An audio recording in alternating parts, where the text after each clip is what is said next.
Good morning, and thank you very much for joining us. I am Yori Folani. Hope you had a great weekend. Okay, let's kick off the week on this Monday.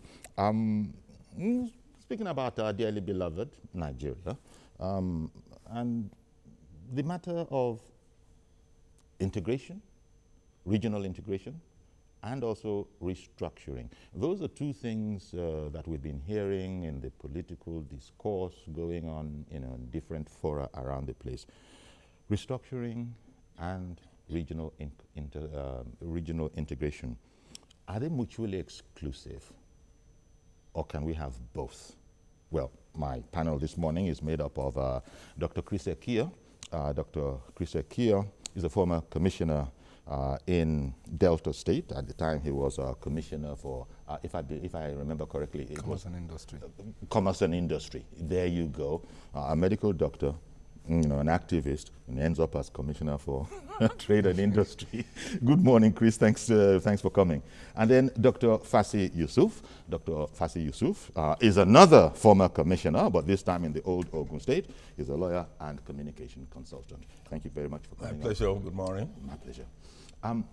Let me start with you, if I may, Fassi. This whole concept of we want our society, our polity to be better organized. It's all about development and progress and all of that and justice.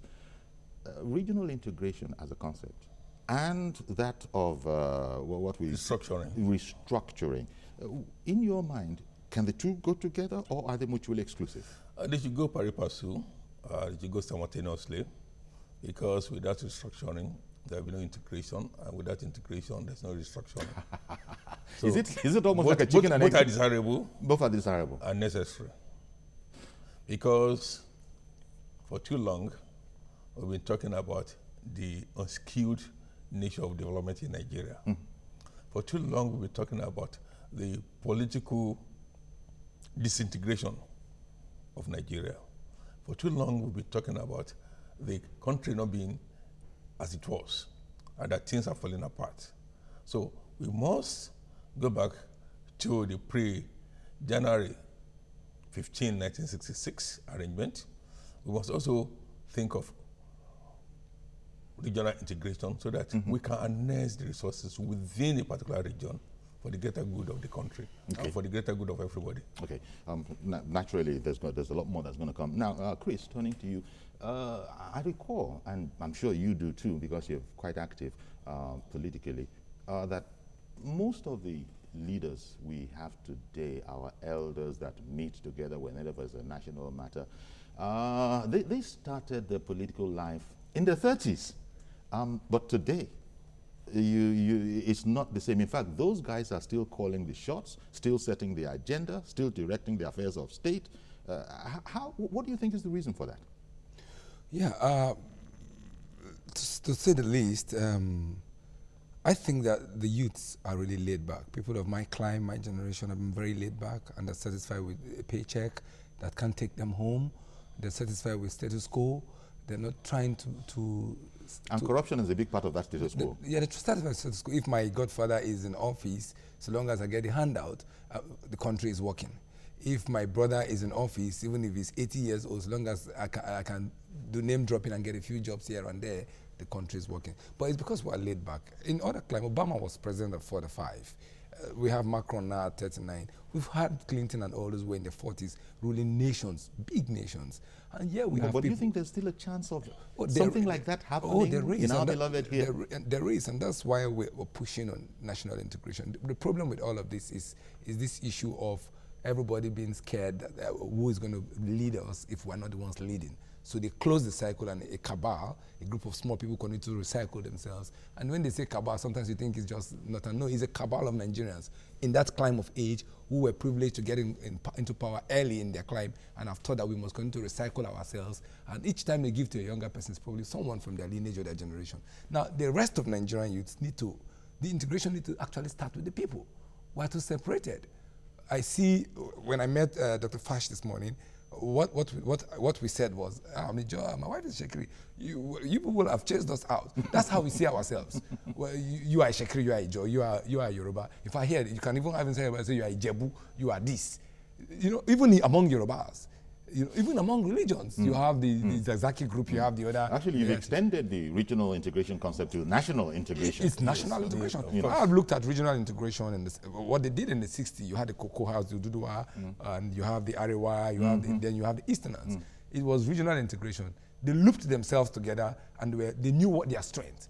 Now, what we should have done apart from that time was to then integrate the regions into national integration.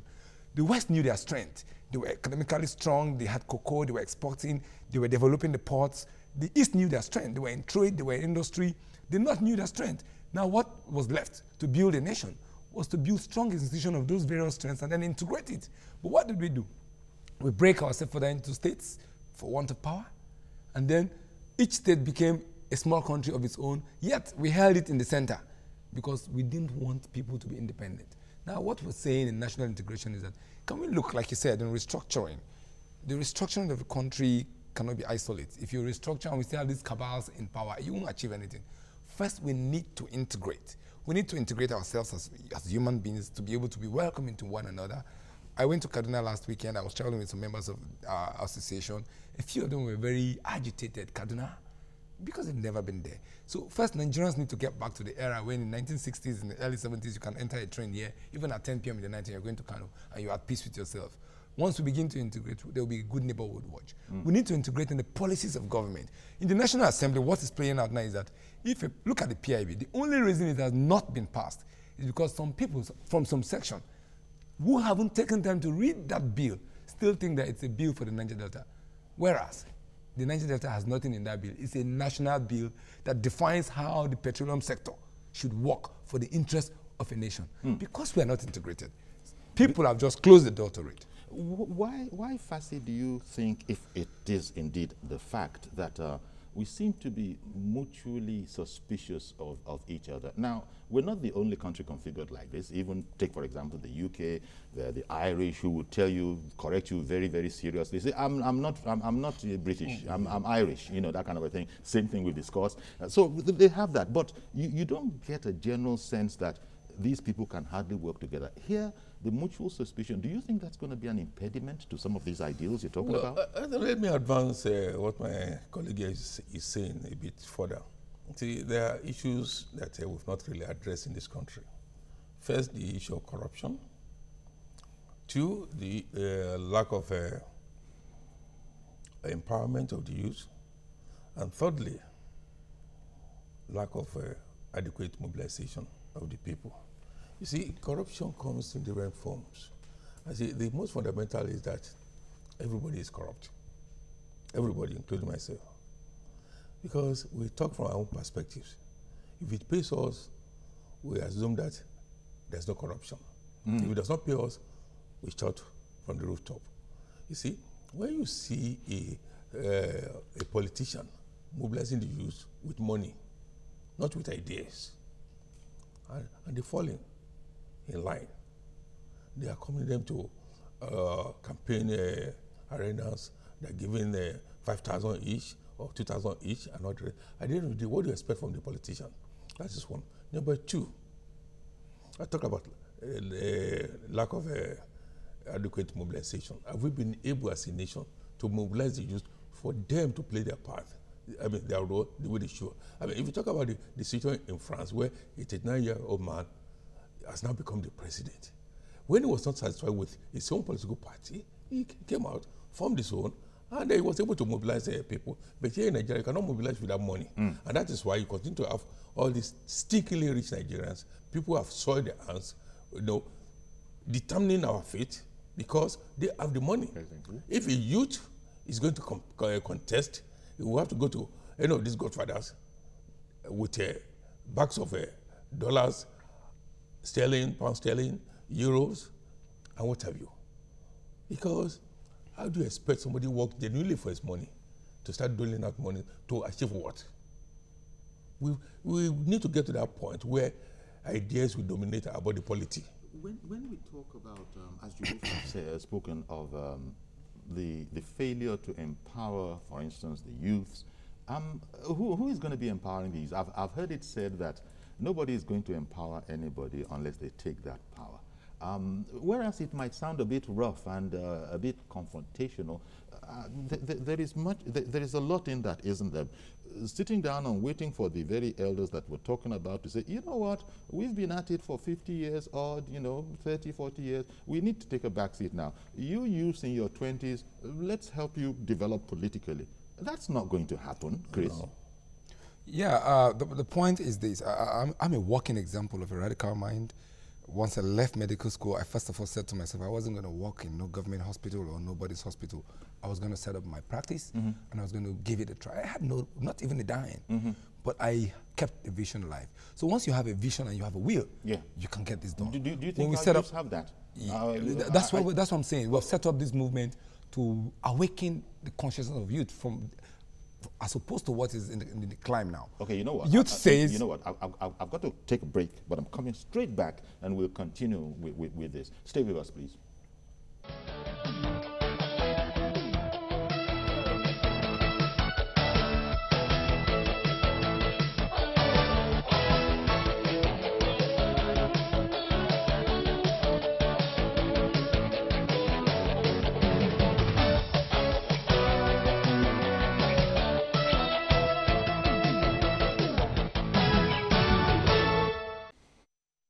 Welcome back. You still got Dr. Chris Kia in studio alongside Dr. Fasi Yusuf. And I interrupted Dr. Kia when he was talking about, or when I had asked him the question about, look, the youth themselves, are they waiting to be spoon-fed? Can that really happen?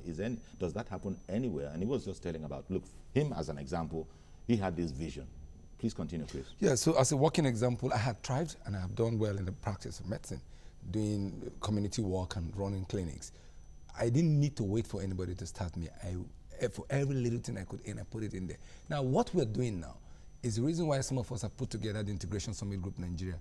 We're mobilizing young people and making them understand that, look, you need to liberate your mind. You don't need to hold fast to that old tree that thinks that that's where you get your apple from and your food from. What can you make out of it? It is this same mentality that's even eroded in our academics. So you have engineers who can't design anything. You have surveyors who can't even read the maps. But they have graduated, they have degrees. You probably even have some doctors in some schools probably who can practice. They just want to have a certificate. So that disconnect of integration is an omnibus word that in the facets of all our doings, politically, economically, socially, academically, we have been broken down to small units.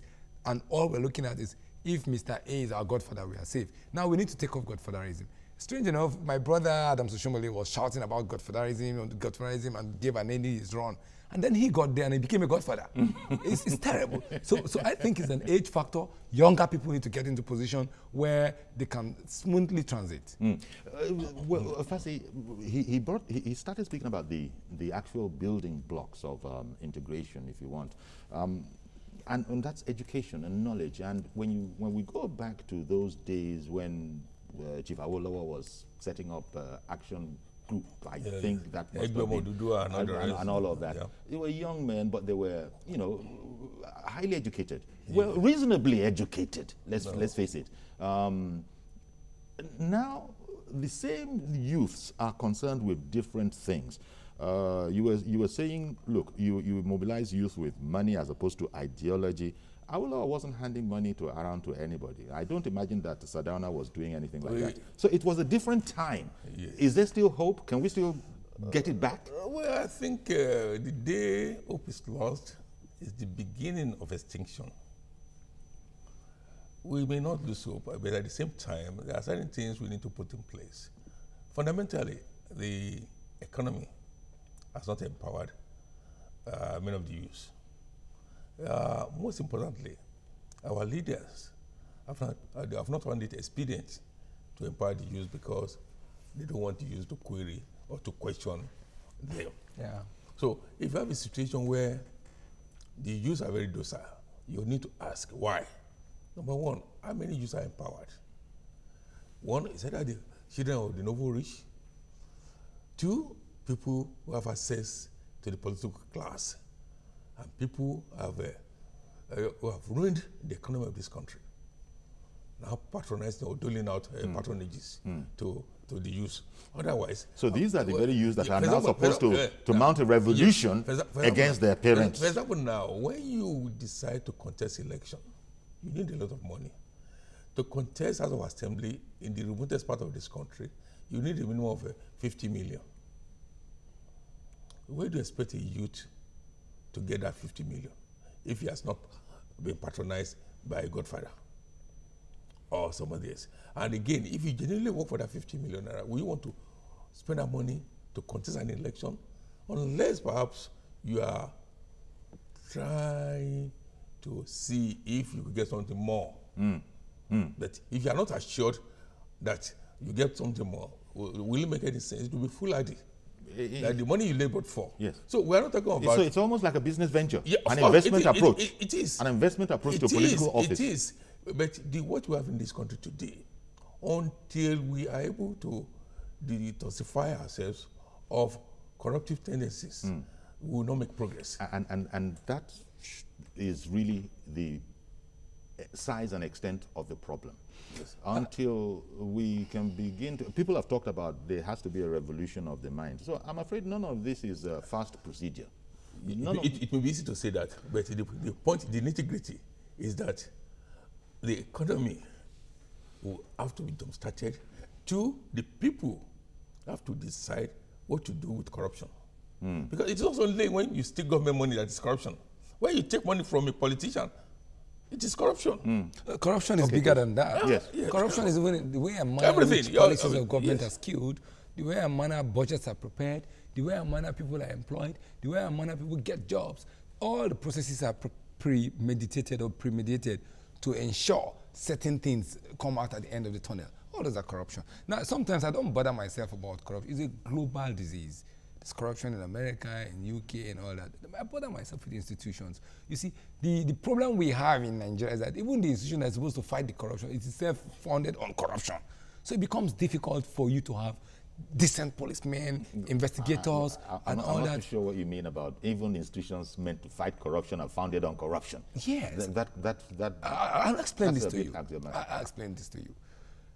If I was supposed to be the gatekeeper and I become the thief, then every thief will pass through the gate. That's the problem. If you talk about the police force, the military, if you go check around, right now under this administration, the military is heavily corrupt. The police is heavily corrupt. The EFCC is heavily corrupt. Even the DSS is heavily corrupt. Well, I wonder where you have this. You don't need a magician. I wonder where all your supporting evidence is. You don't need a magician. You don't need a magician to tell you when things are not working. Corruption thrives when the systems that are to check corruption themselves are not doing the job. Yeah, but here we have fighting that is not business why as did the usual. governor of Lagos have to push people off the street? VIU and all those off the street. Corruption. You send people out to do the job, to stop certain things, and rather than stop those things are advanced beyond what it used to be. It's a confirmation that the people are not doing their job. And the only reason they are not doing the job is because they're corrupt. Now, that is so because we're not integrated.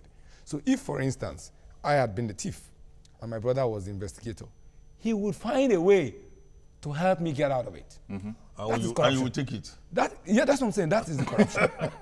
Or if he was the one who found me corrupt, he will find a way to put it under the rug so that it is not known. And that's why when he said everyone is corrupt, including I gave him thumbs up. There is a criminal element in all of us. The difference between you and a thief is that you are able to override your criminality to a minimal level.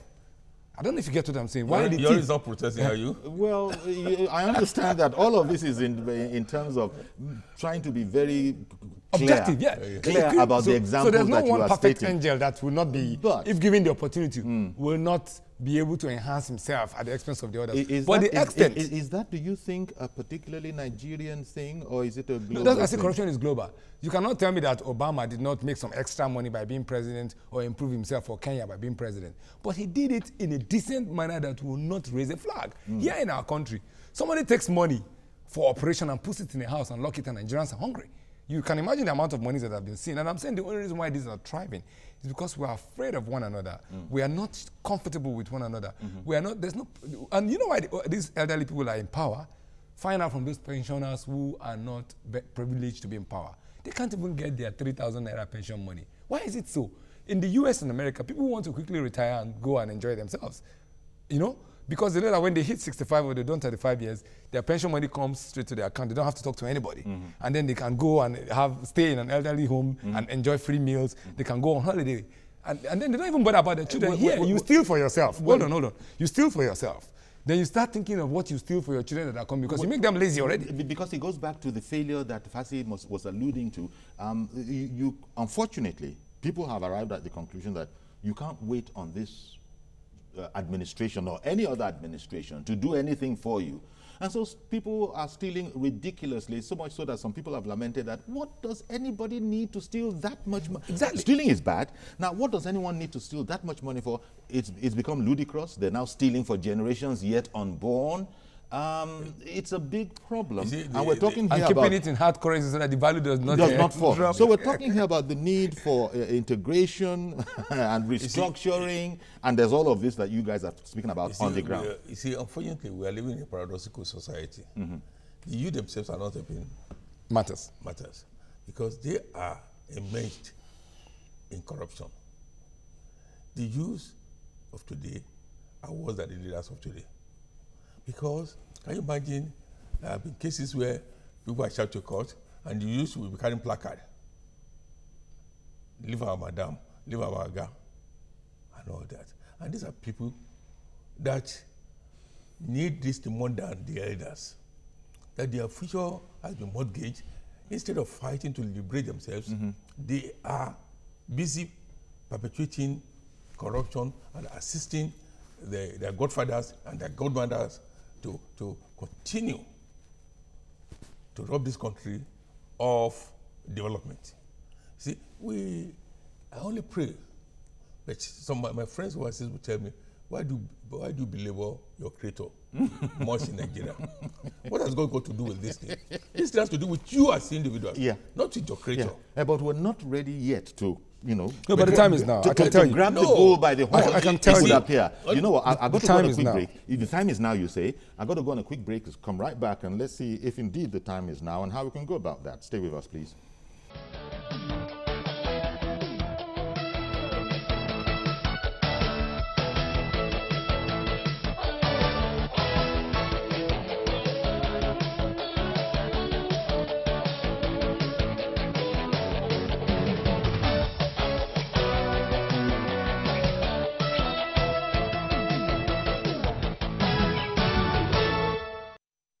Okay, welcome back. We're looking at the interesting question of whether or not restructuring and integration are mutually exclusive. It seems that so far we're hearing that actually both are necessary, and it would be implied that they're not mutually exclusive. But how we then work it is another thing altogether. It's not going to be quick because we've just been talking about the mindset of a critical part of this whole concept of integration or restructuring, which is the youth. After all, at the end of the day, it's about tomorrow, not about today. And we have people of yesterday still working today and indeed planning for continuation of their work in the future. Now, we're talking about critical mass. You have a group, the Integration Summit Corporation, I believe, of Nigeria. Group of Nigeria. Is a group. Whatever you're doing in your own little corner of the country, it's one thing and it's good. But where's the critical... how optimistic are you that the critical mass is going to be existent? That is to say, youth from Yerima to Ilasa-Maja to Owerri to all of those people have a commonality of vision. That's not an Let me thing. shock you, Yori. Sure. This group has people across the 36 states and 774 local governments. So you have faith in the people of Nigeria? No, listen to what we're doing. We don't need numbers. We need critical mass. Critical mass can be 4 persons focus on a cause, and those who believe in this cause will join and permeate towards that direction. Well, that's not critical mass, but I understand what you're saying. So what we're doing now that's not critical mass. See, we're not talking about mass mobilization of people for a rally. We're talking about critical people who change history and not in large numbers. I'm saying this from experience. The Joy Youth Council, 10 youths muted the idea. Then it became a global phenomenon. That's where we're going. We're saying enough of all these handouts for young people. Can young people stand up? And the last 4 years we've been meeting, we've moved around the geopolitical zone, we're going to Kaduna again. Yeah, but the critical mass in the case of the Joy Youth came from those 10 people, from the youths buying what they were preferring. And that's where the critical mass So when came we from. get to the level where we where are develop we a going to concept, get we have a national youth to buy nationally. That's what we're saying now. Now we're pushing integrate Nigeria. And we're saying that if we're integrated, an average Nigerian will not bother who leads him anymore, but we'll be looking at what kind of quality of service will that person provide. That's an idea. If you look at the north, it's easy for a man to be a Kano citizen and then become governor of Kaduna State. So they have a subtle integration among them because by language, affiliation, and religion. Even in Lagos, I have seen people being governors of Lagos who are not aborigines of Lagos. Language and maybe religion and civilization has helped Lagos to do that. You can't try that in any other part of the country.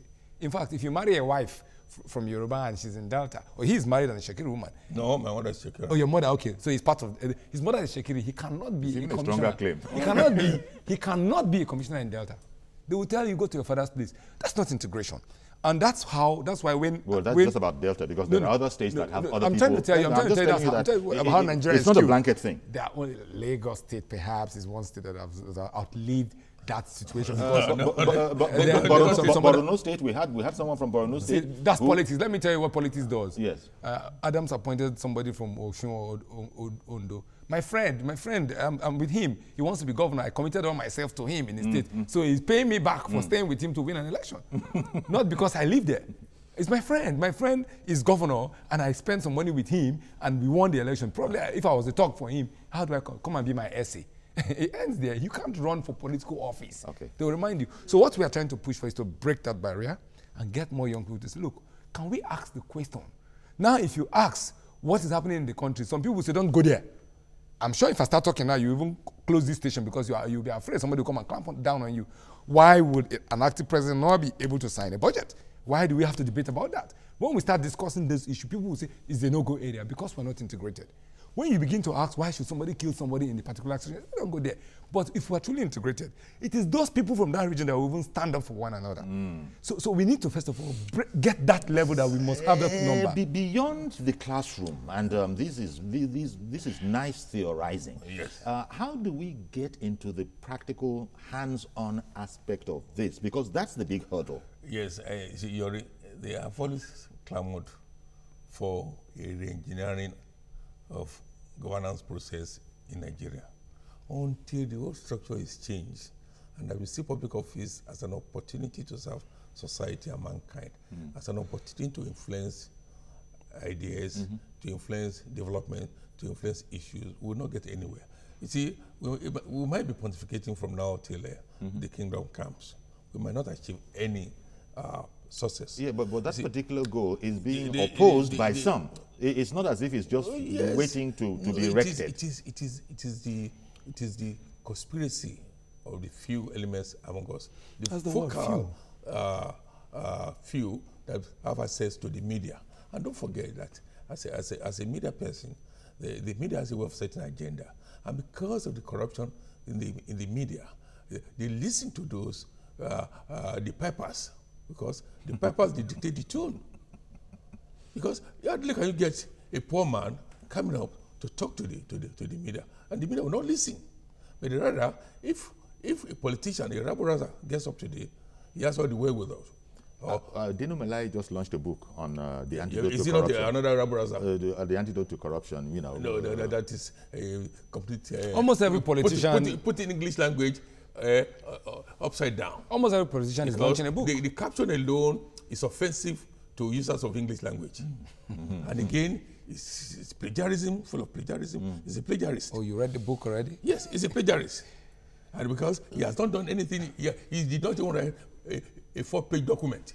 Rather, an amalgamation of press clippings, cuttings, discourse. So he pulled the first one on Nigerians, yes. Who will now say that he wrote a book. Yeah, because if you look at his antecedents, you know, he's not a guy to be proud of. Okay, Mr. George Inekeja, good morning. Good morning, Uncle Yori. Thank you for calling in. And good morning to the guests.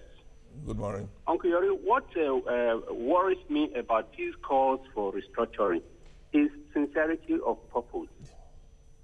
We keep on going round and round the same subject without changing our attitude. They say it is a bad workman that blames his tools.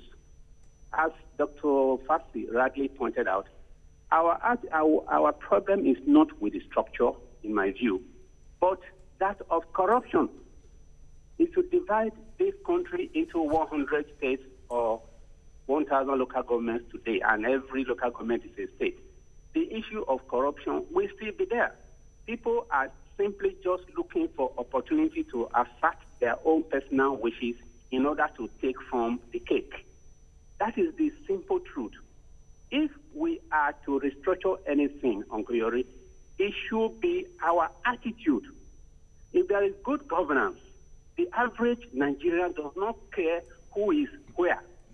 If they have roads to pass, if they have water to drink, they have electricity, they have good schools and good hospitals to attend, I can tell you somebody from Kaura Namoda or somebody in Abakaliki or wherever it is in Osun State, they don't care who is providing these things. They just, this integration we are talking about will naturally come about with good governance. Mm-hmm. What I expect people to be talking about is how do we get to have good governance in this country. And if you remove corruption, good governance will necessarily come. So let us talk about how we can get rid of corruption in our society, because without corruption, every other thing will come in. Thank you very much. Thank you very much, Mr. George. You see, the problem here is that Mr. George just went, and you also have been there, into the human mind. Yes. Now that's the most difficult thing. The Nigerian mind. The Nigerian human mind. That's the most difficult thing to affect, because people think one thing and then say and act differently. Yes. And we've seen this. We even have something called the National Orientation Agency. Yes. Haven't heard anything. No. Haven't heard about them, their actions. But we're doing the job now for them. That's what we're trying to do is their job. I think that there's no time to give up on trying to change the situation. Let me just include Joshua from Bida in this. Good morning, Joshua.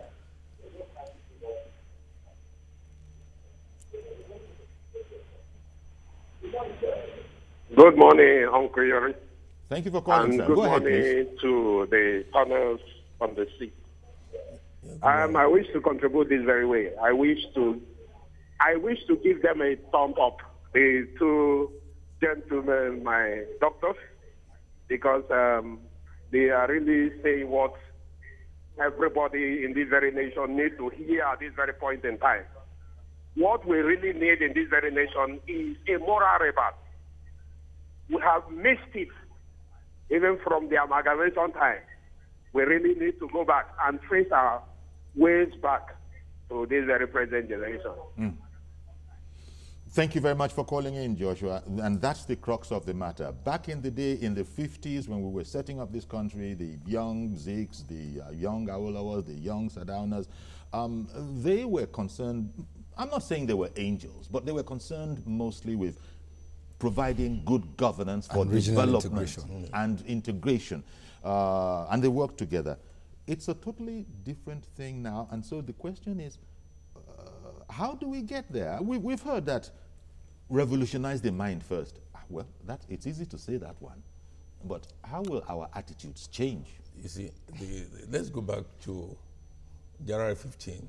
Okay. The coup brought about the problems of this country.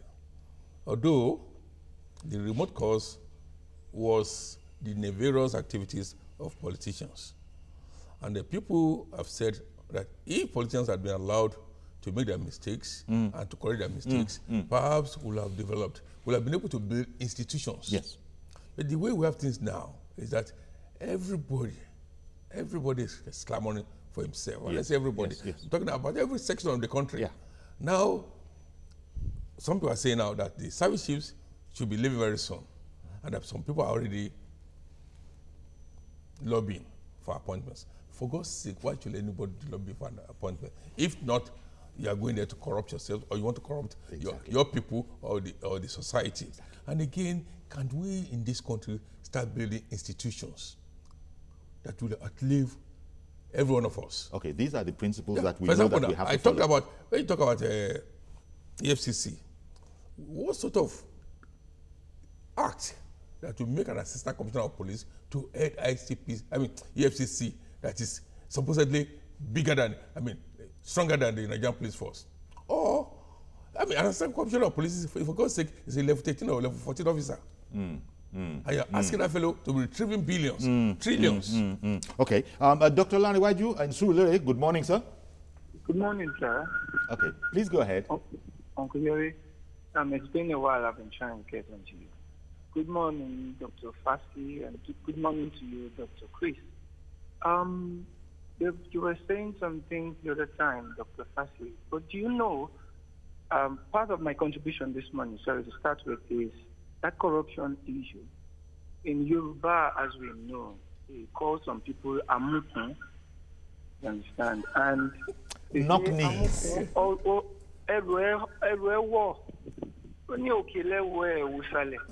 But the fact is this corruption is at the grassroots level, really.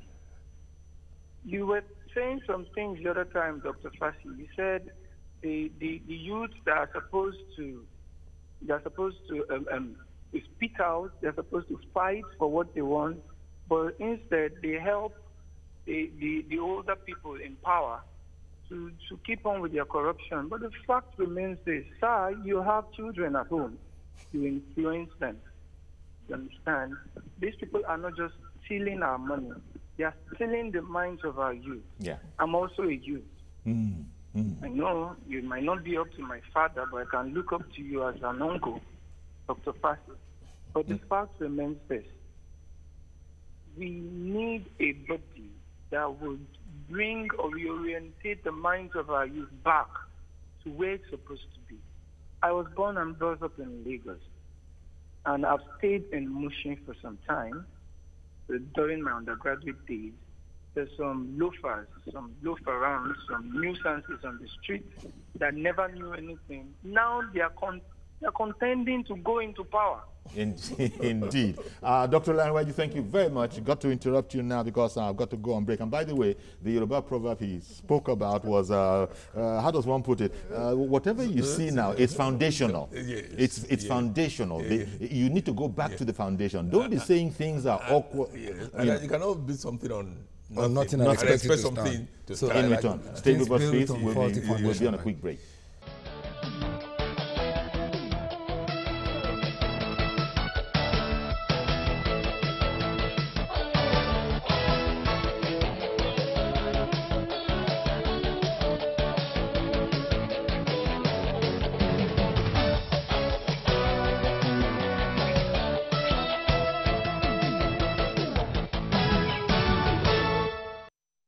Okay, hello again, and continuing with this topic, meritocracy. Well, actually, let me just take it from what we've been talking about.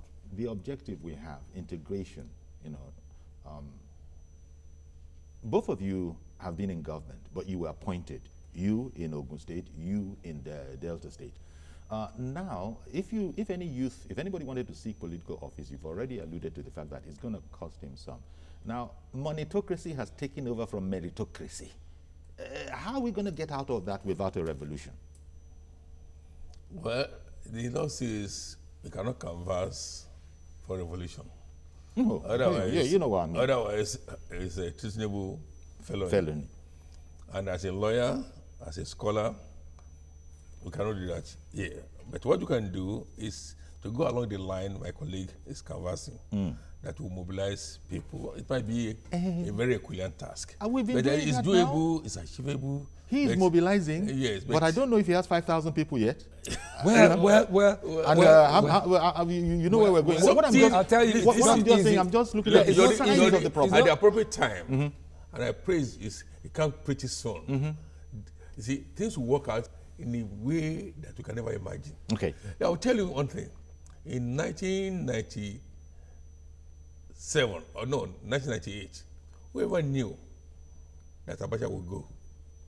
Okay. Whoever knew the Abela would go. Yeah. So things might work miraculously. Okay. It might be God's again, you're waiting for God. Again, we do that. We leave everything at God's foot. No, we're not leaving that. For God to we fix are saying that, look, everyone help those who help themselves. Okay. We are helping ourselves by mobilizing. Talking about heaven and all of that. Reverend Dominic, good morning. Okay, that's man of God. Good morning, Chief Yori. How are you today? Okay, heaven helps those who help themselves, right?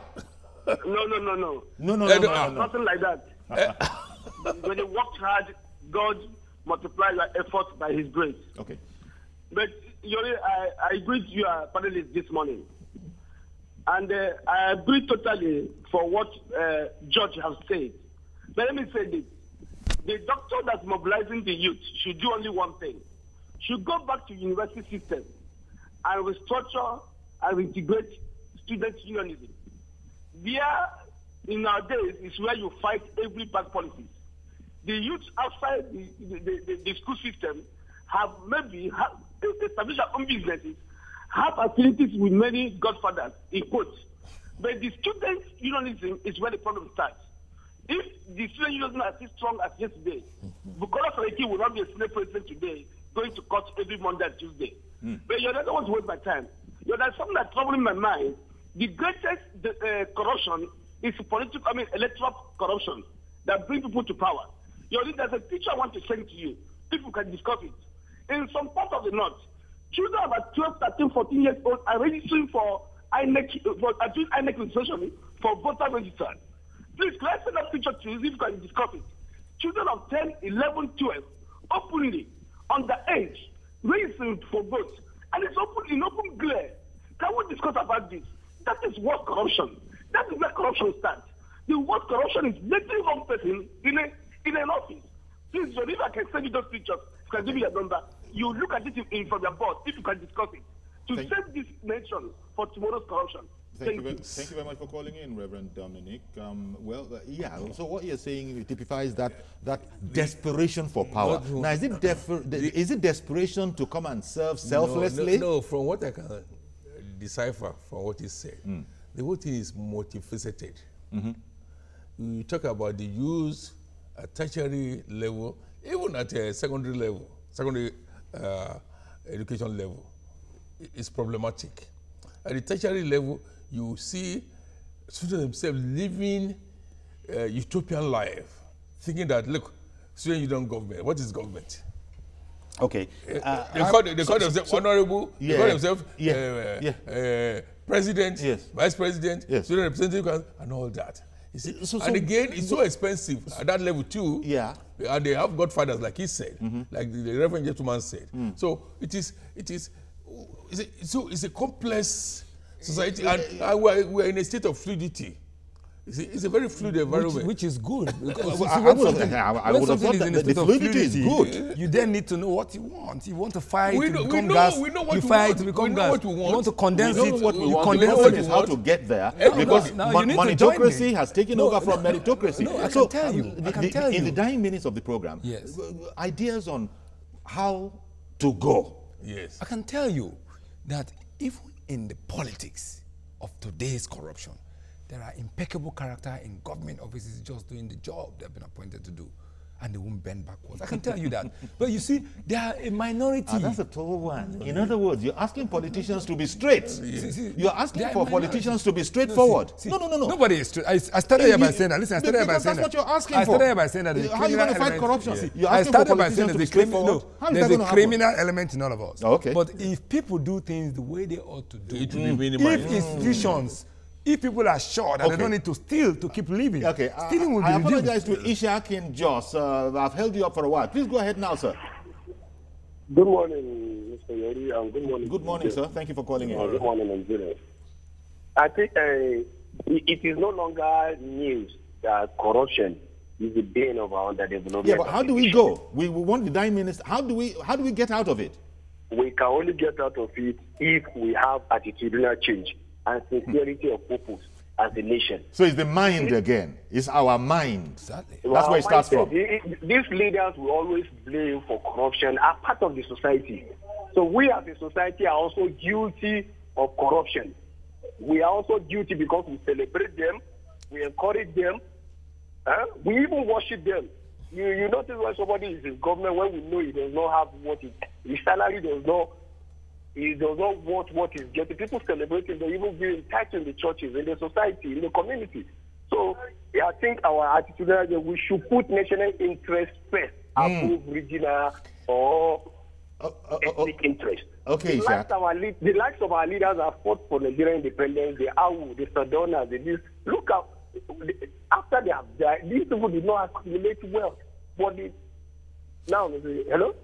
Yeah. We can hear you. Thank you very much for your contribution. You see, Fasi, what Ishak has just said, we've been saying it for the past God knows how long. Put Nigeria first. Even the national anthem has those kind of sentiments. Yeah. We sing it. So it's lip service. It's just lip service. And so everybody seems agreed on one thing, that never mind all of trying to fix anything. Can we fix the mind first? Stealing is not an option. Now, when the mind can grab hold of that, yes, maybe we'll begin to get somewhere. So how are you going to affect that attitude? Okay, are you trying to distinguish between stealing and corruption? No. See, don't go there. Another kettle of fish. Don't go there. Stealing is not corruption. Corruption is not stealing. Don't go there. But you know what I mean. Yes. It's a big problem. Because I can only empathize with you, Yori. Yeah, because the problems in this country, honestly, I think certain things are better not said on air. Certain things are better not said on air. But we have to come out of this problem. No, because... And it is the political class that are going to have to bring us out. What political class do we have? You know what you say in journalism? Sure. A desperate disease requires a desperate remedy. Mm-hmm. Yes. No, that's in homeopathic medicine. But I've also said that until that we have a right as a people to rebel. These things people are talking about felony and it doesn't count. The people have a right to rebel against a bad government. Even in the mind, which is the hardest revolution. Protest, not a revolution. No, when you rebel it's not the French Revolution where blood was flowing in the streets. I said in a TV station, I said, listen, in 2019 there will be another election. If Nigerians refuse to go out to vote, what happens? Can the politicians then appropriate to themselves the offices they occupy now? There are so many ways you can truncate a process. But what we are saying is that we lack the critical mass of thinkers. Thank you. We will change the faces. And that is what we want to build. Look, if we build that, we can look up to the president and say, look, you are not doing well, and so we will sign for your removal in office. I'm reminded how many persons... My brother is another Isigboro. I remember the late Gani Fawemi. We have to be radical about this. I remember the late Gani Fawemi. He came, he made his speech, and you know nobody wanted to listen. He funded a political party. A political party, exactly. SCP. You would have thought and my good friend Femi Falana contested in some people shouldn't run for office. So people loved his radicalism, but would not sign up. Yes. Because Gani Fawemi, they knew, would not steal anybody's kobo. I would not steal a kobo. If you are a radical mind, I think my biggest regret is to get into politics. Going in there and Why do you regret? It's not worth it. You need to be a radical mind and continue to cause change. The politicians will give way for you. And until we get to the point where radical minds begin to occupy offices and focus on nationalism, broad nationalism, what we're doing now is for our pockets. Okay. I think the one thing that we've brought up... What my brother calls stomach infrastructure. Yeah. Well, unfortunately, he was being pragmatic and he wanted quick results. So he said, look, leave all these things you're talking about will take decades. Is that pragmatism, was it of any sense? Yeah, it was. People find it funny, but I tell you, first, if you fix hunger, you can fix the other elements. Well, yeah, there's but that was not the way. And the elders and the people in power know about that. Yeah. So they create hunger in the land. They create it so that we'll be tied to it. We are like chains bonded to their feet. So we need to fix hunger. I think we're going to have to leave it here because the one thing that we've established is that it's a Herculean task, but it's not an impossible one. Of course. It's not an impossible one. Let's leave it there for now. Thank you very much, gentlemen. If we didn't know it before... I'm asking you in the media to join us in this Herculean task because the media has a role to play. The media should stop popularizing all these bourgeoisies and begin to look at common people and showcase them. I said who pays the piper dictates the tune. Okay, then. A poor man cannot set up a media outfit. Thank you very much, Dr. Fasi Yusuf, a lawyer and communications consultant, and also Dr. Chris Ekio, Convener Integration Summit Group of Nigeria, former commissioners, both of you, in this beloved country of ours. I am Yori Folani. Bye-bye for now.